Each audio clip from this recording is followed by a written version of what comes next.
Max, Ben Thompson, FightHype.com. Got to ask you, obviously, Kovalev this one tonight. What do you think about the performance? It was unusual. A guy, the history of boxing is that guy who gets undressed by Andre Ward, knocked out, he gets undressed in a fight, the aura of invincibility is gone, the bully is never the same. And we saw that against Alvarez. The next time Kovalev was in with a live body, he got knocked out again. And he's pointing to trainers, it's not, you know, I'm overtrained. I mean, we've heard all these excuses before, so you know, in a fight like this, he'll do well early because he's heavy-handed, he'll keep his hands busy, and it'll keep Alvarez's hands at home early in the fight. And at a certain point, Alvarez is going to nail him and he's going to fold, because that's what almost always happens. And that's not what happened. Kovalev, maybe he was right about being overtrained. Buddy McGirt deserves credit for the kind of philosophical approach. Just go back to what you do. You know, box and don't worry about the knockout. If it comes, it comes. Meanwhile, you'll be winning rounds and you'll keep your stamina, all those things.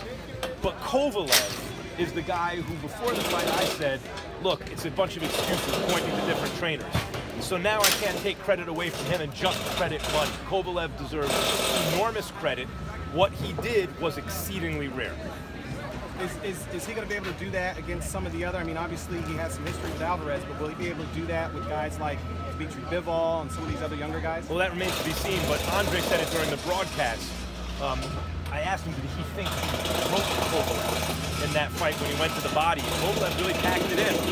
And he said, look, whenever a guy quits, he leaves a piece of him in the ring. He'll never be the same, but that doesn't mean he's ruined. It doesn't mean he can't compete on a high level. And Kovalev here competed on a high level. Now, it's good news for the fans. The bad news for Kovalev is that he went from dominating a weak division at his best to something less than the best version of himself just as the division got stronger. So does this version of Kovalev beat Bivol or beat Beterbiev?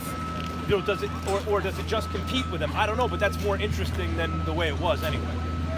All right, Max, EJ from 3kingsboxing.com. Do you think that part of Eleir Alvarez's inadequacies in the ring tonight had to do with him thinking that he could come in and fight Kovalev based on saying, hey, I knocked him out in the first fight, you think I can fight him the same way? Well, I thought he had the right idea. You have to be careful with Kovalev early, especially if he's boxing nice and easy.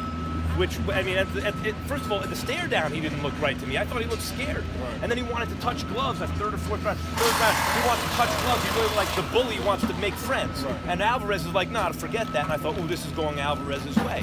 So it's not that Alvarez was wrong about, you know, the idea. But at a certain point, when you see this guy isn't folding, I'm going to have to take more risks. Alvarez was not willing to take the risks.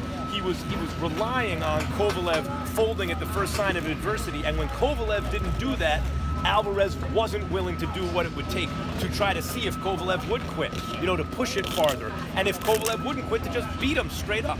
And that's on Alvarez. Max, you're joining Filipino boxing. Gilberto Zurdo Ramirez was in the crowd today. He's moving up to 175. He said he wanted the winner of tonight's fight.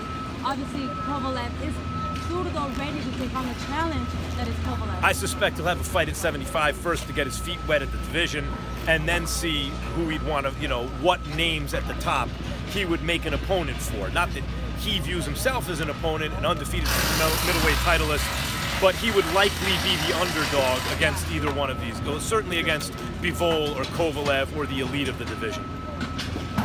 Max, this is Jaime with All Access Elite Boxing. I want to ask you a question about Oscar Valdez. Leading up to this fight, we spoke with Oscar 2 days prior to the fight.